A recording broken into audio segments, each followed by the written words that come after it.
They thought he was just another statistic. They thought his hoodie made him a criminal. Officer Riker and his squad laughed as they threw 17-year-old Jordan Banks onto the concrete, ignoring his pleas, ignoring his credentials, and shattering his ribs. They thought they were the law. They were wrong, because the boy bleeding out on the pavement wasn't just anyone. He was the son of the most feared man in the state's justice system. And when Jordan finally made that one phone call, he didn't call for help. He called for war. You are not going to believe the karma that hits these officers. Watch until the end, because justice is about to get biblical. The rain over Sterling Heights wasn't just rain. It was a deluge, a freezing sheet of grey that turned the pristine, manicured lawns of the city's wealthiest enclave into a blurry watercolor painting. Jordan Banks tightened his grip on the steering wheel of his silver Audi A5. It was a graduation gift, not for high school, but for finishing his first semester at Yale with a 4.0 GPA. He wasn't flaunting it. He was just driving home. His father, Carter Banks, had texted him 20 minutes ago. "Dinner's at 7. Mom made the roast. Don't be late." Jordan checked the dashboard clock. 6:48 p.m. He was making good time. He adjusted the volume on his audiobook, a lecture on constitutional law. It was dry stuff to most, but Jordan loved it. He wanted to be a prosecutor, just like his dad used to be before he ascended to the role of state attorney general. He turned left onto Sycamore Drive, a winding road lined with oak trees and houses that cost more than most people earned in a lifetime. This was his neighborhood. He'd grown up riding his bike on these sidewalks. He knew Mrs. Higgins at number 404, who always gave out full-sized candy bars on Halloween. He knew the mailman's schedule, but Officer Silas Riker didn't know that. Officer Riker sat in his cruiser, tucked away in the shadows of the community center entrance. The engine hummed, pumping hot air against the fogged-up windows. He was bored. He was 3 hours into a 12-hour shift, and Sterling Heights was quiet. It was always quiet. That was the point of the place. "Anything?" Riker grunted, taking a bite of a lukewarm ham sandwich. In the passenger seat, Officer Dean Miller, a rookie with only 6 months on the force, shook his head. "Quiet as a grave, Riker. Maybe that's a good thing. Rain keeps the riffraff out." Riker chewed slowly. He was a man who looked like he was carved out of granite and bad intentions. Thick neck, shaved head, and eyes that always seemed to be squinting at a threat only he could see. He had transferred to the Sterling Heights precinct 3 years ago from the inner city, bringing a war zone mentality to a suburb where the biggest crime was usually a noise complaint. "Rain brings 'em in," Riker muttered, swallowing. "Provides cover. They think we're not watching." "Who's they?" Miller asked. Riker didn't answer. He just sat up straighter. A silver Audi had just cruised past. It wasn't speeding. It wasn't swerving. It was driving perfectly. "Lit-up license plate looks a little dim," Riker lied. He threw the sandwich wrapper onto the dashboard and slammed the cruiser into gear. "It looked fine to me," Miller said, hesitant. "That's why you're a rookie, Miller. You don't have the eyes yet. That car doesn't belong here." "It's an Audi, Riker. Everyone here drives cars like that." "Yeah," Riker sneered, pulling out onto the road and flipping on the lights. "But look at the driver." Through the rain-slicked rear window of the Audi, the silhouette was barely visible. But Riker had seen the profile as it passed under the street lamp. Young, black, hoodie up. "Stolen," Riker stated with absolute certainty. "Let's bag us a trophy." Jordan saw the blue and red lights flash in his rear-view mirror and sighed. Great. He wasn't panicked. He had been taught exactly what to do. His father had given him the torque when he was 12. Hands on the wheel. No sudden moves. Be polite. Know your rights, but survive first. He pulled over slowly, coming to a stop just outside the gates of the Kensington estate. His own driveway was only 2 blocks away. He rolled down the window, turned off the music, and placed both hands on the top of the steering wheel, fingers spread. He watched the side mirror. 2 officers approached. One hung back by the rear bumper, hand resting on his holster. The rookie. The other, a hulking man with a jaw set like a trap, marched right up to the window. Riker didn't say, "Good evening." He didn't ask for license and registration. He shone a blinding maglite directly into Jordan's eyes. "Turn the engine off. Throw the keys on the dash." "Good evening, officer," Jordan said, his voice steady despite the glare. "Is there a problem?"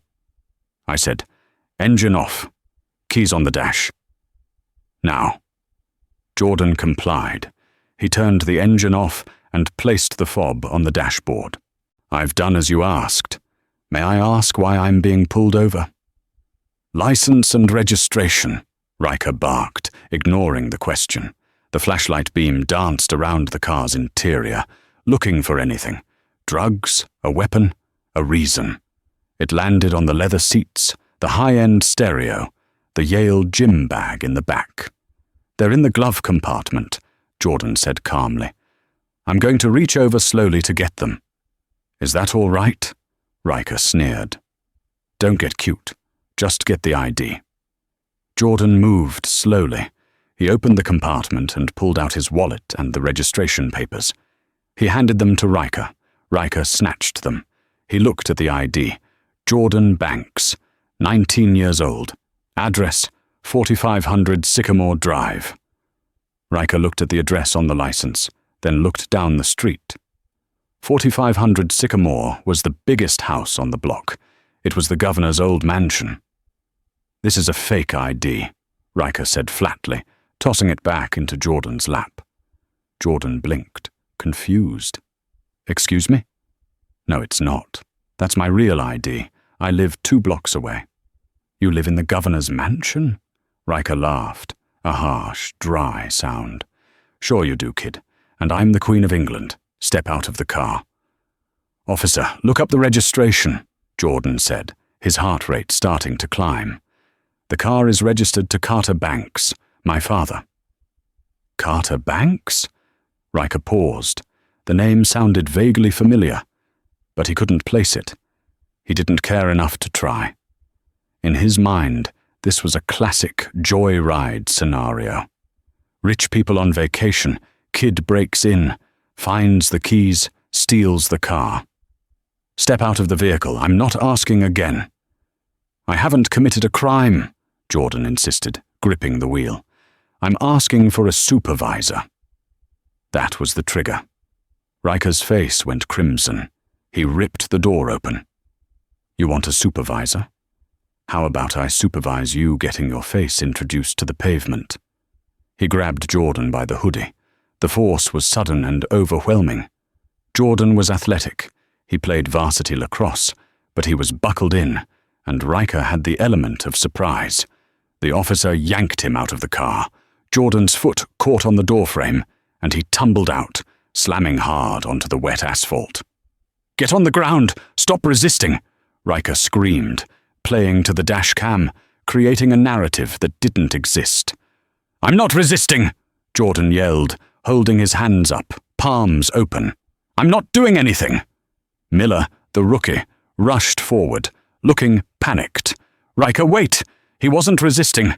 He just fell!" "Shut up, Miller!" Riker roared. He dropped a knee into the center of Jordan's back, driving the air from his lungs. Jordan gasped, tasting rainwater and grit. The pain was sharp and immediate. "Officer, please," Jordan wheezed. "My dad. Check the name." "I don't care about your daddy."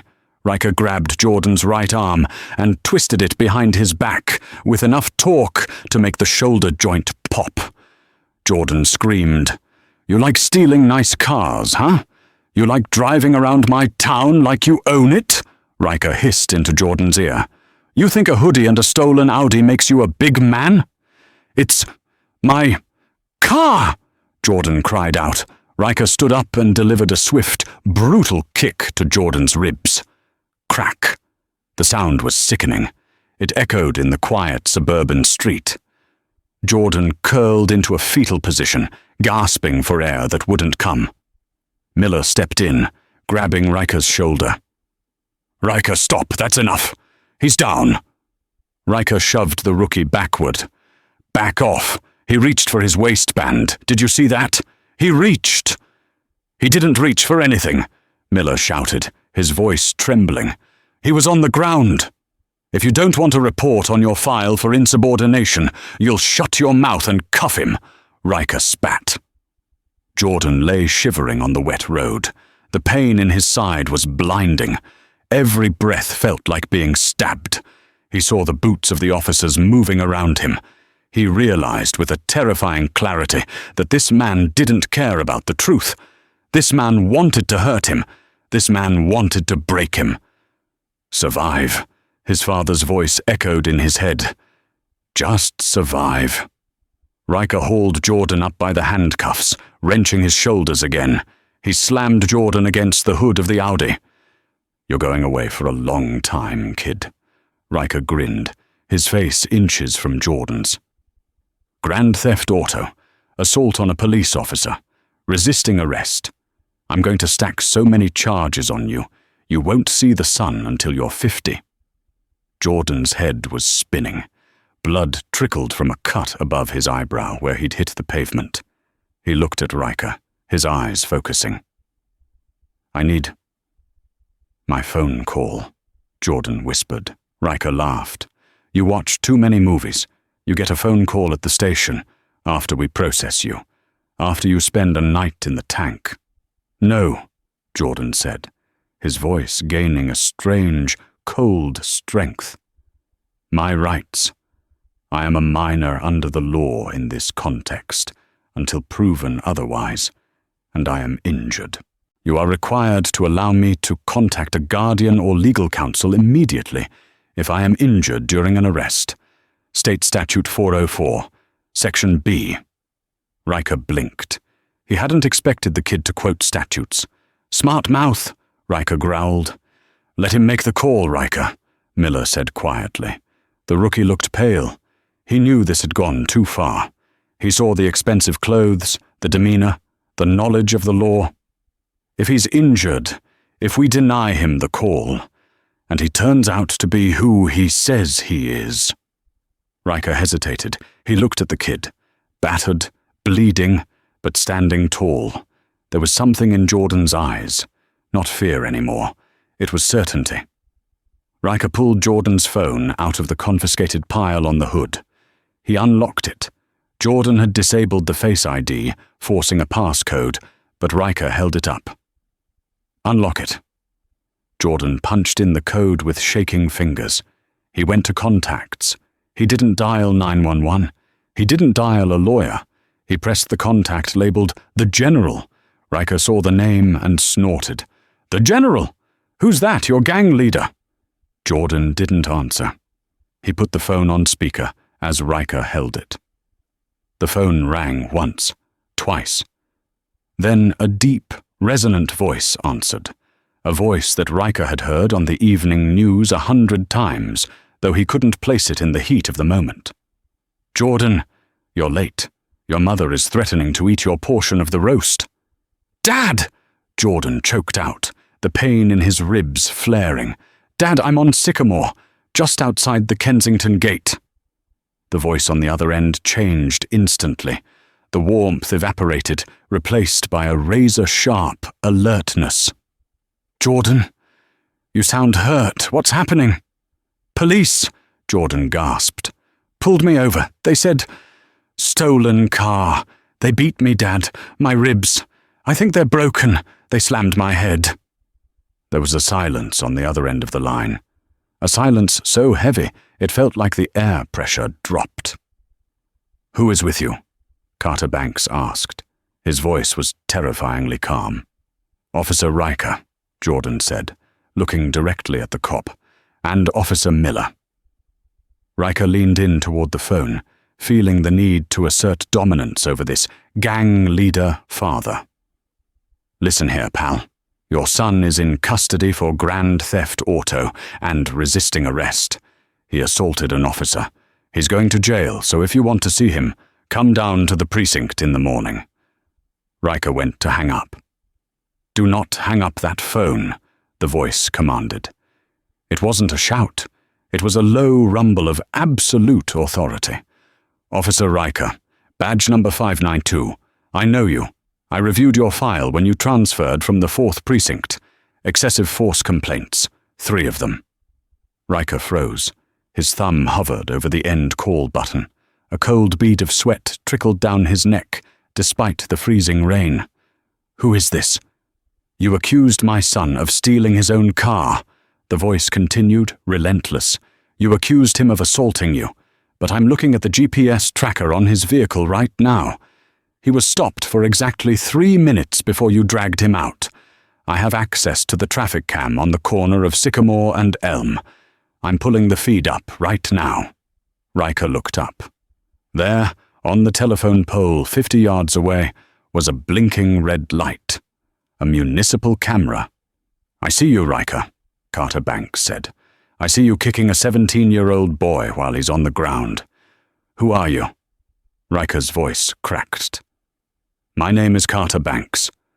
I am the Attorney General of this state. And Officer Riker, you have exactly 5 minutes to pray to whatever God you believe in, because I am coming for you. And I am bringing the entire weight of the Department of Justice with me."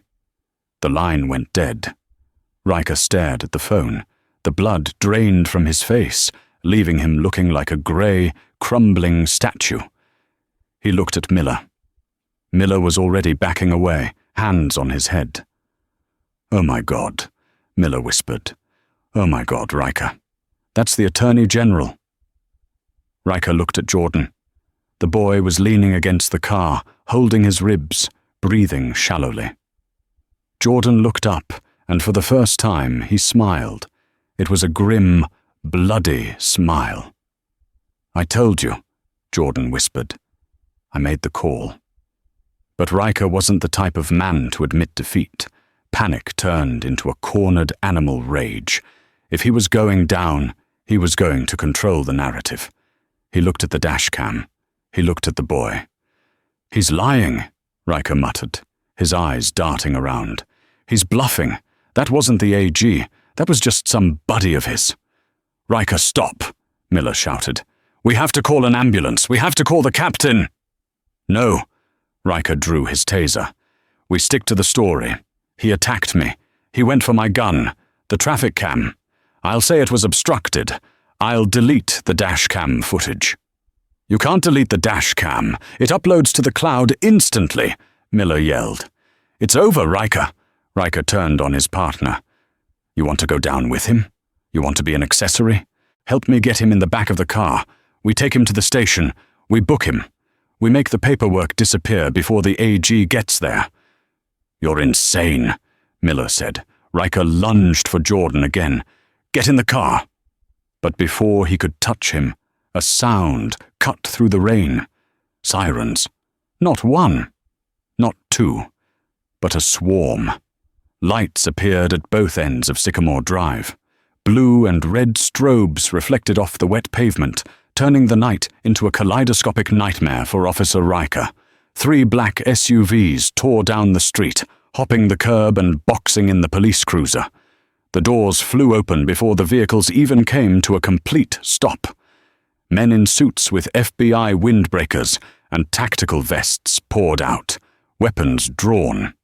And out of the lead SUV stepped a man in a bespoke charcoal suit, ignoring the rain soaking his expensive wool. He moved with the terrifying momentum of a freight train. It was Carter Banks, and he looked ready to kill. The rain was still falling, but the atmosphere on Sycamore Drive had shifted from quiet desperation to a scene out of a high-stakes thriller. The 3 black SUVs formed a barricade, their engines growling. Officer Riker stood frozen, his taser still half raised. He was a bully, And like all bullies, his courage evaporated the moment the power dynamic shifted. He looked at the men pouring out of the vehicles. These weren't local beat cops. These were State Bureau of Investigation agents, the governor's protection detail, and men who looked like they ate specialized infantry for breakfast.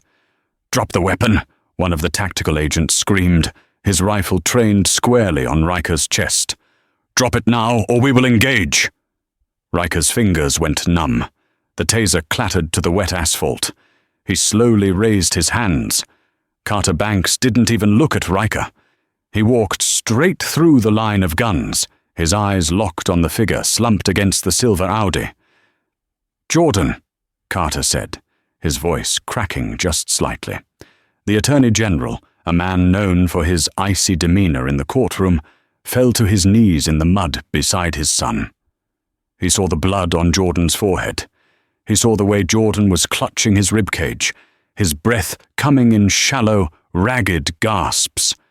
"Dad," Jordan whispered. I didn't reach for anything. I promise."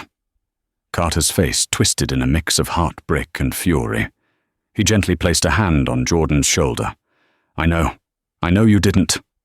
Don't speak. Save your breath." Carter turned his head. He didn't stand up. He just looked at Riker.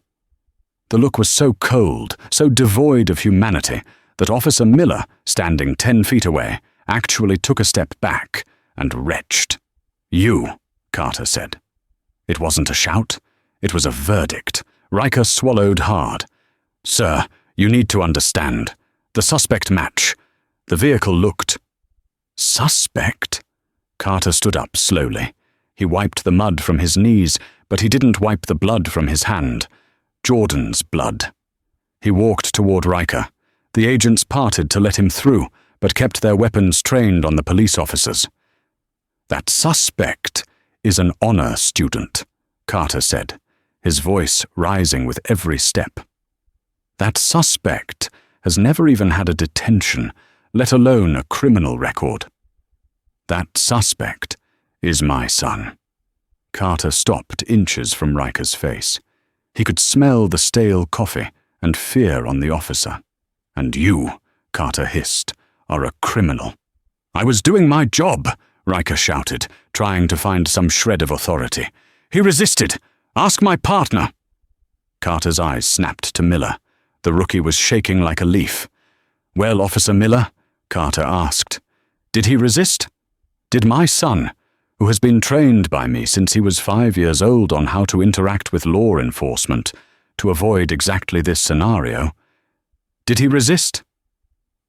Miller looked at Riker, who was glaring at him, a silent threat in his eyes. Stick to the code. Blue wall of silence. Then Miller looked at Jordan, bleeding on the ground. He looked at the Attorney General. He looked at the FBI agents. "No," Miller whispered. "What?" Riker roared. "You traitor!" "No!" Miller yelled, his voice breaking. "He didn't resist. He did everything right. Riker pulled him out before he could even get his seatbelt off. He kicked him when he was down. I told him to stop." Riker lunged at Miller, but before he could move more than an inch, he was tackled. 2 agents slammed Riker into the side of his own cruiser. The sound of face-meeting metal was loud and satisfying. "Silas Riker," Carter announced, his voice booming over the sound of the rain. "I am placing you under arrest for aggravated assault, deprivation of rights under color of law, false imprisonment, and filing a false police report." "You can't arrest me," Riker screamed as the cuffs were ratcheted tight, biting into his wrists. "I'm a police officer. I have qualified immunity." Carter leaned in close, his eyes burning. "Immunity protects you from mistakes, officer. It doesn't protect you from malice, and I am going to make it my life's mission to prove malice. By the time I'm done with you, you won't even be able to get a job as a mall cop. You'll be lucky to get a job in the laundry room of the state penitentiary." Carter turned to the lead agent. "Get him out of my sight and secure the dashcam footage immediately. I want the cloud logs, the local drive, everything. If a single frame is missing, I'm indicting the entire precinct." He turned back to his son. An ambulance had just arrived, navigating through the blockade of SUVs. Paramedics rushed to Jordan.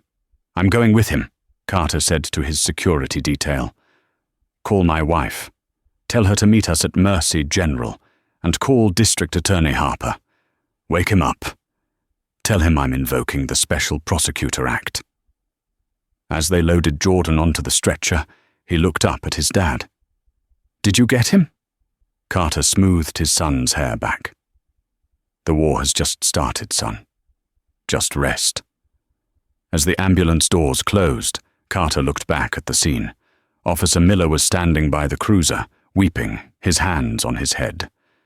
Carter walked over to him. "You told the truth," Carter said. "Eventually. I should have stopped him sooner," Miller sobbed. "I'm sorry, sir. I'm so sorry. Your testimony is the only thing that will save you from sharing a cell with him," Carter said grimly. "Don't leave town." Carter got into the back of the ambulance. The convoy sped off, leaving the rain to wash away the blood on the street, but nothing could wash away what was coming for the Sterling Heights Police Department. The emergency room at Mercy General was a flurry of activity. Jordan Banks was rushed into Trauma Bay 1. Carter stood outside the glass doors, pacing. His suit was ruined, stained with mud and his son's blood. But he didn't care. He was on the phone. "I don't care what time it is, Sarah," Carter barked into his cell. Sarah was his chief of staff. "I want the files on the Sterling Heights precinct on my desk by 6:00 a.m. Specifically, every complaint lodged against Silas Riker in the last 5 years. And get me Judge Patterson on the line. I need a warrant for Riker's personal phone and financial records." He hung up and dialed again, this time to the precinct. "Sterling Heights Watch Commander," a gruff voice answered. It was Sergeant O'Connell. "This is Attorney General Carter Banks," Carter said. The tone was enough to freeze water. "Mr. Attorney General," O'Connell stammered. We heard there was an incident. We have Officer Riker in custody here. We're handling it internally." "You are doing no such thing," Carter cut him off. "Riker is in state custody. My agents are transporting him to the federal holding facility downtown. Your jurisdiction over him has ended." "Now wait a minute," O'Connell bristled. "This is a local matter. You can't just bigfoot us because it's your kid." "I'm not bigfooting you because it's my kid, Sergeant.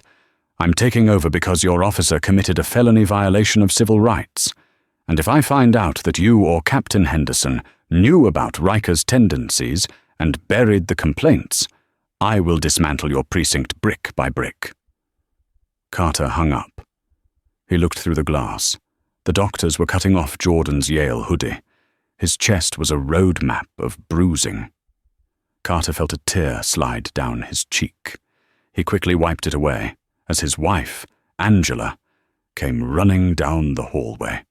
Angela Banks was a force of nature in her own right, a pediatric surgeon who saved lives daily, but seeing her baby boy on that table broke her. She collapsed into Carter's arms. "Who did this?" she sobbed. "Who did this to our boy?" "A man who is going to wish he'd never been born," Carter whispered into her hair. Meanwhile, in the interrogation room at the federal building, Silas Riker was sweating. The room was cold, metallic. There were no friendly faces here, no union reps patting him on the back, just a two-way mirror and a table bolted to the floor. Riker had been stripped of his uniform. He was wearing an orange jumpsuit, the very thing he used to mock suspects for wearing. The door opened. It wasn't a lawyer. It was Special Agent Graves, a man known in the Bureau as the Undertaker because he buried corrupt careers. Graves sat down. He placed a single folder on the table. "I want a lawyer," Riker spat. "I know my rights." "You have a lawyer," Graves said calmly. "He's outside. He's trying to cut a deal for you. But honestly, Silas, There is no deal. Graves opened the folder. We pulled your history. You transferred here from the 4th Precinct 3 years ago. You had 4 excessive force complaints there, all against minorities, all dismissed by internal affairs due to lack of evidence. Riker smirked. Exactly. Dismissed. You got nothing. That was then, Graves said, leaning forward. This is now. See, Carter Banks isn't just the Attorney General. Before that, he was a prosecutor who specialized in digital forensics. He knows things about your dashcam system that even you don't know. Riker frowned. I didn't delete anything. You couldn't even if you tried. But here's the kicker. Graves slid a photo across the table. It was a still image from the traffic camera Carter had mentioned. But it wasn't just a blurry shot. It was crystal clear. It showed Riker kicking Jordan while Jordan was curled in the fetal position. We have the video, Graves said. 4K resolution. But that's not the worst part for you. Graves slid a second piece of paper across. It was a bank statement. We got a warrant for your finances an hour ago. We found deposits, Silas. Cash deposits. Every month. Just a little extra on top of your paycheck. From a known associate of the Moretti crime family. Riker's face went white. See? Graves smiled, a shark-like grin. We started digging because you beat up the wrong kid. But now we're looking at why a suburban cop is on the payroll of a local mobster. Were you running protection? Were you moving product in that cruiser of yours? Riker couldn't breathe. This was supposed to be a simple, he said, she said, assault charge. He could beat that. But federal racketeering? Corruption? The Attorney General doesn't just want you for assault, Riker, Graves whispered. He wants to know who you really are, and he's going to use you to tear down the whole dirty network. I didn't, Riker stammered. Your partner, Miller, is in the next room. Graves lied smoothly. He's singing like a canary. He says you bragged about shaking down dealers. He says you targeted Jordan Banks because you thought he was a rival dealer moving into your territory. That's a lie, Riker screamed. I just thought he was a punk kid in a stolen car. Then prove it. Graves slammed his hand on the table. Tell us everything. Give us the captain. Give us the Morettis. And maybe, just maybe, the AG won't ask for the maximum sentence of 20 years. Riker slumped in his chair. The tough guy act was gone. He was alone, trapped in a web of his own making, facing a man who had the power to turn the entire justice system into a weapon. Back at the hospital, Jordan was awake. His ribs were taped, his arm in a sling. He was woozy from painkillers, but he was lucid. Carter sat by the bed. How do you feel? Like I got hit by a truck. Jordan cracked a weak smile. Did the karma hit him yet? Carter pulled out his tablet. He opened a news app. The story was already breaking. Headline: State Attorney General's son hospitalized in police brutality incident. Officer arrested. FBI raids precinct. It's hitting him, Jordan, Carter said, and it's going to keep hitting him. I just got off the phone with the governor. He's suspending the entire command staff of the Sterling Heights PD, pending a federal investigation. You didn't just survive, son. You just exposed a rot that has been festering for years. Jordan closed his eyes. I just wanted to come home for dinner. I know, Carter said softly. But because you held on, because you made that call, you're going to save a lot of other people from going through this. Just then, the door opened. A nurse peeked in. Mr. Banks? There's a massive crowd outside, press mostly, but also people from the community.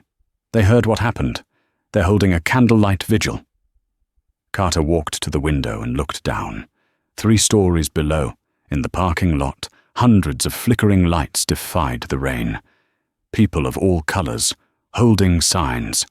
Justice for Jordan. Carter turned back to his son. "You're a hero, kid." But the story wasn't over. Riker was just the first domino. The investigation into Riker's finances was about to open a door that led to something much darker than a bad cop. It led to the mayor's office, and Carter Banks was ready to kick that door down too. The arrest of Officer Silas Riker was supposed to be the end of it. The bad apple had been plucked. But Carter Banks knew better. You don't find a patrol officer with inexplicable cash deposits and a history of targeted harassment without a system enabling him. 2 days after the incident, Carter sat in his office at the Department of Justice. The view of the city was grey, matching his mood. His son was home now, resting, but Jordan flinched every time a door slammed. That flinch fueled Carter's engine. Special Agent Graves walked in, dropping a heavy stack of files on Carter's mahogany desk. "You were right," Graves said, loosening his tie. "It's not just the mob. It's worse. It's the mayor." Carter looked up, his eyes narrowing. "Mayor Grafton. He's been running on a safe suburbs platform for a decade." "Exactly." Graves pulled out a map of Sterling Heights. He pointed to several highlighted blocks. "Look at the pattern of Riker's arrests over the last 3 years.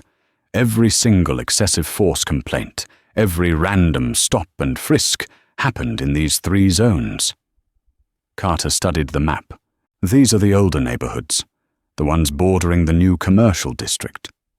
And the ones slated for redevelopment," Graves added. "We cross-referenced Riker's activity with property sales. Within 6 months of Riker terrorizing a block, pulling people over, parking outside their houses, arresting their kids for minor infractions, the property values dipped. And then they were bought up by a shell company called Summit Holdings." "Let me guess," Carter said, his voice low. "Summit Holdings traces back to Mayor Grafton?" "Indirectly," Graves nodded. "Through his brother-in-law. They're using the police to harass minority residents and lower-income families out of the neighborhood so they can buy the land cheap and build luxury condos. Riker was their enforcer. The cash deposits were consulting fees for ensuring the neighborhoods became uncomfortable." Carter stood up, walking to the window. The rage he felt was different now. It wasn't just about his son anymore. It was about a systemic purge of a community, sanctioned by the highest office in the city, enforced by a badge. "They messed with the wrong family," Carter whispered. "Riker didn't just stop a car. He stopped a conspiracy." "What's the move, sir?" Graves asked. "If we go after the mayor, it's political suicide if we miss." Carter turned around. "We aren't going to miss. Bring Riker in. I want to talk to him personally. No lawyers. Just me, him, and the truth." An hour later, Riker sat in the interrogation room again. He looked smaller now. The arrogance had been stripped away by 2 nights in federal lockup. When Carter Banks walked in, Riker didn't sneer. He flinched. Carter sat down. He didn't yell. He placed a photo of Mayor Grafton on the table. "You're going down for 20 years, Silas," Carter said casually. "The federal civil rights charges alone carry 10. The corruption charges? Another 10. You'll be 55 when you get out. Your pension is gone. Your wife has already filed for divorce. My office made sure she saw the bank statements showing you were hiding money." Riker put his head in his hands. "I was just following orders." "That defense didn't work at Nuremberg, and it won't work here," Carter said. "But you have one card left to play. One small card that might keep you in a minimum security facility instead of general population with the very people you've been terrorizing." Riker looked up, desperate hope in his eyes. "What do you want?" "I want the mayor," Carter said. "I want to know who gave the order to target Sycamore Drive. I want to know who told you to make life hell for the people in Zone 3. Riker swallowed hard. If I talk, Grafton will kill me. He knows people. And I am the Attorney General. Carter leaned in. I am the law. You think Grafton is scary. You haven't seen what I can do. I can bury you under so much litigation, your grandchildren will be paying court fees. Or you can wear a wire. Riker stared at the photo of the mayor. He hated Grafton. Grafton was the one sitting in a mansion while Riker did the dirty work. And now, Grafton wasn't lifting a finger to help him. I'll do it, Riker whispered. The setup was simple. Riker was released on bail, a tactical move to make it look like he had leverage. He met Mayor Grafton in a private booth at an upscale steakhouse. Carter and Graves sat in a surveillance van 2 blocks away, listening. You promised me protection, Jerry. Riker's voice crackled over the audio feed. He sounded panicked, which was perfect. Keep your voice down, you idiot. Mayor Grafton's voice was smooth, oily. You messed up. You hit the AG's kid. That wasn't the plan. You were supposed to stick to the list. I was doing what you said. Keep the streets clean. Make them want to leave. That's what you said. I said, encourage them to sell, Grafton hissed. I didn't say beat a Yale student half to death on dashcam. You're a liability, Silas. Summit Holdings is about to break ground on the new mall. I can't have you dragging us down. So that's it? You're cutting me loose? I'm telling you to take the plea, Grafton said coldly. Do your time. When you get out, maybe there's a job for you as a security guard. But if you mention Summit or my brother-in-law, well, accidents happen in prison, Silas. In the van, Carter smiled. It was a cold, predatory smile. That's conspiracy to commit fraud, racketeering, and a threat against a federal witness. Go get him. The doors of the steakhouse burst open. This time, it wasn't just local police. It was the FBI. Mayor Grafton was mid-bite into a ribeye when Carter Banks walked up to his table. Mayor Grafton, Carter said, his voice carrying through the silent restaurant. I believe you know my son. Grafton choked. He looked at the agents surrounding him. Carter, let's not be hasty. We can work this out. You targeted my community, Carter said, loud enough for the diners to hear. You used the police as your personal demolition crew. You broke the public trust. Carter pulled a pair of handcuffs from his own belt, a symbolic gesture. Gerald Grafton, you are under arrest. As the mayor was hauled out in cuffs, flashing cameras capturing every second, Carter looked at Riker, who was being led out the back door. Riker looked relieved to be arrested, safe from the mayor's threats. But the karma train wasn't done. The courts were next. 6 months later. The path to justice is rarely a straight line. It is a jagged scar across the lives of everyone involved. The trial of the people versus Silas Riker, and by extension, the corruption trial of Mayor Grafton, had become a national spectacle. The courtroom was packed.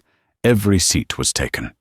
Activists, reporters, and residents of Sterling Heights filled the gallery. Jordan Banks sat in the front row. He had healed physically. The ribs had knit, the bruises faded. But he sat with a stiffness that hadn't been there before. He wore a suit, looking every bit the future prosecutor his father wanted him to be. Carter Banks wasn't prosecuting the case himself. It would be a conflict of interest. He sat beside his son. The prosecution was led by District Attorney Harper, a pit bull of a lawyer whom Carter trusted with his life. The defense attorney for Riker was a high-priced shark named Harrison Baxter. Baxter was known for getting miracles. He was slick, theatrical, and completely amoral. Baxter stood up to cross-examine Jordan, who had just given his testimony. Mr. Banks, Baxter began, pacing in front of the jury box. You say you were complying. You say you were polite. But isn't it true that you were listening to aggressive music? "I was listening to a lecture on constitutional law," Jordan said calmly. A ripple of laughter went through the courtroom. Baxter frowned, recovering quickly. "You attend Yale, a very liberal institution. Isn't it true that you have participated in protests against police?" "Objection," Harper shouted. "Relevance." "It goes to state of mind, Your Honor," Baxter argued. "If the witness is predisposed to hate police, he might have acted aggressively to provoke a confrontation, hoping for a payday." The audacity of the claim made the room gasp. Carter's hands clenched into fists on his knees. He wanted to leap over the bar and strangle Baxter, but he felt Jordan's hand on his arm. Jordan was calm. "I don't hate police, Mr. Baxter," Jordan said into the microphone. "My father is the highest law enforcement officer in the state. I respect the law. That is why I know when it is being broken." Baxter tried to rattle him for another hour, bringing up Jordan's high school disciplinary record, which was spotless, and asking if he had ever used drugs. He hadn't. Every attempt to smear Jordan only made Riker look worse. Then came the star witness. Officer Dean Miller took the stand. He was no longer a cop. He had resigned the day after the incident. He looked tired. "Officer Miller," D.A. Harper asked, "walk us through the stop." "Riker saw the car," Miller said, his voice trembling. "He said it didn't belong. He said the driver didn't belong." "Did Jordan Banks resist?" "Never. Not once." "Why did Riker strike him?" Miller looked directly at Riker, who was staring daggers at him from the defense table. "Because he could," Miller whispered. "Because he wanted to show dominance. He told me we were going to stack charges. He was laughing about it." The jury looked at Riker. Their expressions were not friendly. But Baxter had one last trick. He called a character witness for Riker, a former community leader named Mr. Henderson, who had been paid off by the Grafton administration for years. "Silas Riker is a hero," Henderson lied on the stand. "He cleaned up our streets. The people complaining, they're just criminals who got caught." It looked like Baxter might plant a seed of doubt. The Blue Lives Matter narrative was strong with some of the jurors. That was when D.A. Harper played the tape, not the dashcam, the audio from the mayor's wire. The courtroom went deathly silent as the voice of Mayor Grafton filled the room, implicating Riker as a hired thug for a real estate scheme. "I didn't say beat a Yale student. I said encourage them to sell." The connection was made. Riker wasn't a hero protecting the suburbs. He was a goon for a corrupt politician. He was a henchman. Riker's face crumbled. He looked at his lawyer, Baxter. Baxter was busy packing up his briefcase. He knew the ship had sunk, but the final blow came during the closing arguments. D.A. Harper stood before the jury. He pointed at Jordan. They broke his ribs. They tried to break his future. But they forgot one thing. In this country, the law is not a tool for the rich to clear out the poor. It is a shield. And when Officer Riker shattered that shield, he didn't just hurt Jordan Banks. He hurt every single one of us who believes in justice. Harper turned to Riker. "You wanted to be a tough guy, Officer Riker? You wanted to be the law?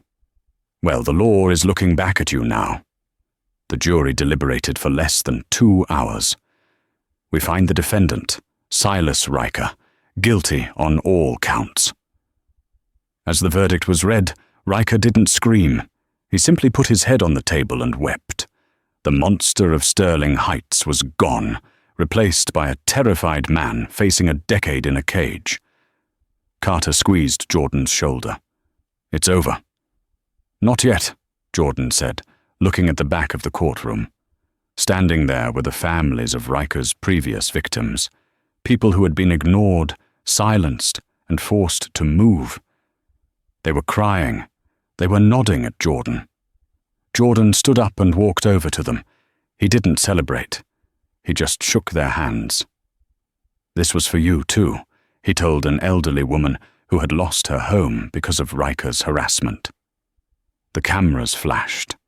The image of the Attorney General's son embracing the victims of the system became the front page of every paper in the country. But the karma wasn't just prison. 2 weeks later, as Riker was being processed into the state penitentiary, he was handed his uniform. It was an orange jumpsuit, 3 sizes too small. "Correctional officer on deck," a guard shouted. Riker looked up. The guard standing over him was a massive man with a familiar face. It was Marcus King, a man Riker had falsely arrested 5 years ago, costing him his job as a teacher. King had eventually been exonerated and had taken a job as a CO. King looked down at Riker, a slow smile spreading across his face. "Well, well," King said. "Welcome to Block D, inmate 8940. I'm going to be your supervisor. Make sure your bed is made tight. I hate a messy cell." Riker swallowed. The irony was heavier than the bars slamming shut behind him. Prison time moves differently than time on the outside. For Silas Riker, time was no longer measured in shifts or paychecks, but in the grinding rattle of cell doors and the terrifying silence of the night. He had been in the state penitentiary for 3 months. His world, once defined by the unchecked power of his badge and the weight of his gun, had shrunk to a 6x8 concrete box. The irony was suffocating. He was surrounded by men who looked exactly like the teenagers he used to harass. But in here, the hierarchy was flipped. In here, Riker was the bottom of the food chain. Officer King, the man Riker had falsely arrested years ago, didn't abuse his power. He didn't have to. He simply followed the rules to the letter. He conducted surprise cell inspections at 3:00 a.m. He wrote Riker up for a bedsheet tucked 1 inch too loose, revoking his commissary privileges. He ensured Riker felt the full, crushing weight of the bureaucracy he had once weaponized against others. Riker sat on his bunk, staring at the grey wall. He had lost 20 pounds.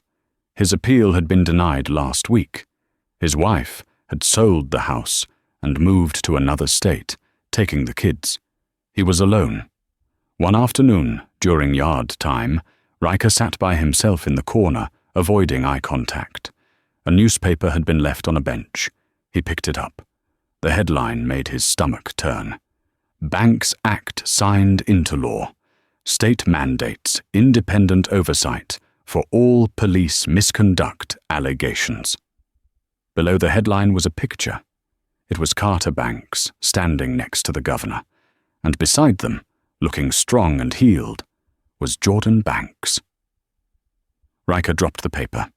He realized then that he hadn't just ruined his own life. He had inadvertently created the very legislation that would prevent men like him from ever holding power again. He was the villain in history's books, the catalyst for a change that would erase his kind. Outside the walls, Sterling Heights was healing. The purge of the police department had been thorough. With the mayor gone and the Summit Holdings scandal exposed, the city council had been forced to resign. A special election was held, and a community organizer from the very neighborhood Riker had terrorized was elected mayor. Officer Dean Miller, who had testified against Riker, didn't return to policing. The guilt was too heavy. He went back to school to become a paramedic, deciding that he wanted to save lives without carrying a gun. But the real victory was in the Banks household. It was a Sunday, 1 year after the incident. The rain was falling again, tapping gently against the windows of the Banks' home. But this time the mood wasn't ominous. It was warm. The smell of roast beef filled the air. Jordan sat at the kitchen island, his law books spread out before him. He was preparing for the LSATs. He wanted to go to law school immediately after graduation. Carter walked in, pouring 2 cups of coffee. He set one down in front of his son. "You're studying tort law on a Sunday?" Carter teased, leaning against the counter. Someone has to keep the Attorney General on his toes. Jordan grinned. The scar above his eyebrow was faint now, a thin white line that served as a reminder of the night he almost died. Carter's smile faded slightly, replaced by a look of fierce pride. You know, I had a meeting with the Dean of Yale Law yesterday. Oh? Jordan looked up. He asked about you. He said the essay you wrote about the incident, The Cost of Silence, was being circulated among the faculty. He said it was powerful. Jordan shrugged, modest as always. I just wrote what happened, Dad. I just wrote the truth. That's all the law is, Jordan, Carter said, placing a hand on his son's shoulder. It's the pursuit of truth in a world that likes to hide it. Jordan closed his book. Do you think about him? Riker. Carter took a sip of his coffee. No, I don't think about him at all. He is where he belongs. I think about the people who aren't afraid to drive down Sycamore Drive anymore. I think about the kids who wave at the new patrol cars because they know the officers aren't there to hurt them. I think about you. Jordan looked out the window at the rain. The street lights were flickering on. A year ago, those lights had signaled danger. Now, they were just lights. I'm going to be a prosecutor, Dad, Jordan said firmly, but not like the ones who just want convictions. I want to be the one who makes sure the system works for everyone, even the kids in hoodies. Carter smiled, clinking his mug against his son's. Then you better get back to studying. The world is waiting for you, counselor. The nightmare on Sycamore Drive had ended, but the legacy of that night would last forever. They had tried to break a boy, but instead they had forged a man of steel. And as for the bad guys, they learned the hard way that in the court of karma, there is no appeal, and justice is always served. And that, ladies and gentlemen, is why you never judge a book by its cover, and you definitely never mess with the Attorney General's son. Officer Riker thought he was untouchable, but he found out the hard way that true power isn't about a badge or a gun. It's about the truth. Jordan Banks turned his trauma into a revolution, proving that even in the darkest moments, justice can prevail if you stand your ground. If this story got your blood pumping, if you believe that karma always comes back around to collect its debt, then smash that like button right now. It really helps the channel and lets us know you want more stories where the bad guys get exactly what they deserve. Don't forget to share this video with a friend who loves a good justice story, and hit that subscribe button and ring the notification bell so you never miss a daily dose of drama and karma. What would you have done in Jordan's shoes? Let me know in the comments below. Thanks for watching, and I'll see you in the next story.